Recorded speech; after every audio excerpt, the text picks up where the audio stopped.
Тръгваме някъде после назад.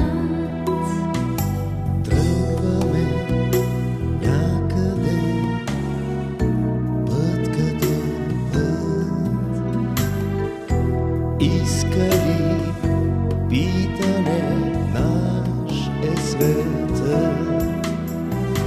Пориви, полети, без имена.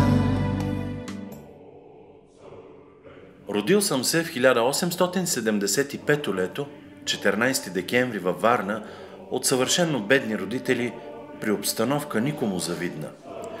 Музикални дарби, ако намирате, че имам, съм ги наследил от майка си, която винаги ме е преизпивала с хубави песни. Баща си никога не съм слушал да пее, но всяка вечер подир ядене, аз, 6-7 годишен, длъжен бях да изпявам по негова заповед всички песни, които знаех, от Шуми Марица до Огън пламна в Балкана. Основно училище и гимназия свърших в родния си град. Беднотията личеше по лицето и дрехите ми. Най-голямата ми радост през ученическия ми живот бе, когато, като ученик от първи клас, по нова година спечелих от сурвака 2 лева и си купих една малка флейта. До 3 клас тя ми беше неразделния другар. По-късно получих подарък една цигулка, а едвам 20 годишен можах да се снабдя и с пияно. Първата ми хорова композиция бе разбойнишки хор, писан за пиесата на Шилера, играна някога от нас с учениците във Варна. По-късно, като основен учител, написах първа сбирка детски песни Китка Лиляна Мома и Жеравненка, марш на варненски юнак и една мазурка, за която покойната княгиня Мария Луиза ми подари разкошна иглянка за вратовръзка. През 1896 година се явих в София на конкурсен изпит за стипендия. Аз исках да следвам по композиция. Стипендиите се получиха от 2 госпожици. Върнах се дома, но не отчаян. Работата ми в родния град бе оценена от родолюбиви граждани, които ми издействаха общинска стипендия.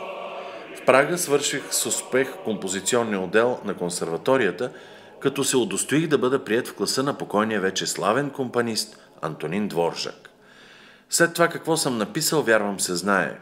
Сам своята композиторска дейност не ценя много. Или у нас липсват добри условия за работа, или пък не са достатъчни знанията, които притежавам. Най-се чувствам доволен, като работя върху нашите народни песни, които в ритмично отношение изследвах, а сега продължавам да изучавам и тоновата им основа. Бих бил щастлив, ако бих могъл да се занимавам изключително с тия наши драгоценности, народните песни, а не с до ре ми в гимназията. Съм на мнение, че нашата художествена музика, както и всички други изкуства, художествено, архитектоника и прочие, ако не градим върху духът и същността на родното изкуство, няма да имат никога цена. Родната песен и родните обичаи с векове са ни крепили и ободрявали в най-тежки дни на изпитание. Нека ги ценим и обичаме повече от чуждите. Тъй ще се обособим в своята народностна култура и ще израснем пред външния свят.